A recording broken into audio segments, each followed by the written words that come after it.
अस्सलामु अलैकुम वरहमतुल्लाहि वबरकातुहू। कौन नई नस्ल के जहन में जहर घोल रहा है। रांची के ऋतुजा भारती, नाम तो इसका भारती है लेकिन हरकतें गैर कानूनी है।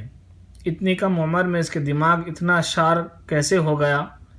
ऋतुजा भारती रांची से है, जिसने कुरान करीम पर फेसबुक में गलत तफसीरा किया था, जिसकी बुनियाद पर उसे गिरफ्तार कर लिया गया था।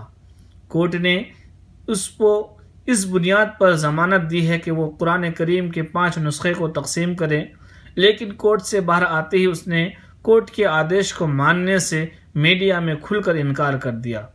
इतने कम उम्र में इसके जहन में इस्लाम और मुसलमानों के खिलाफ का जहर कौन घोल रहा है।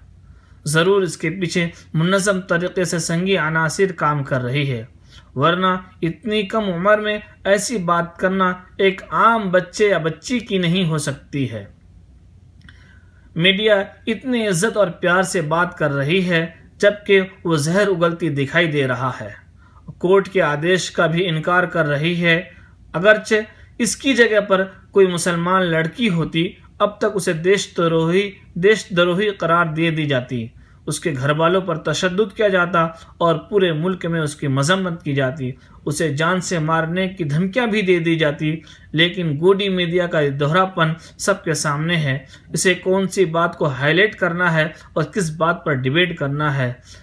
ये गोदी मीडिया अपने आकाओं के बोलने पर बोलते हैं। इन्हें बिहार के सैलाब ज़दा इलाकों को कवरेज करने के लिए फुर्सत नहीं, ना ही बेमौत मारे जाए हैं मुसलमानों के हक में बोलने के लिए इनके पास वक्त है। ना कम अज़ कम इंसानियत के नाते ही सही मुजरिमों के खिलाफ बोलने की भी ज़रूरत महसूस नहीं करती है, क्योंकि ये मीडिया बिक चुकी है। ये मीडिया हिंदू मुस्लिम की डिबेट कर रही है। ये मीडिया दूसरी और चीज़ों पर डिबेट करना अच्छा समझती है, लेकिन एक हक बात बोलने के लिए इनके पास टाइम नहीं है और बेफालतू फजूल के लिए घंटों घंटा टीवी चैनलों पर डिबेट करते नजर आते हैं।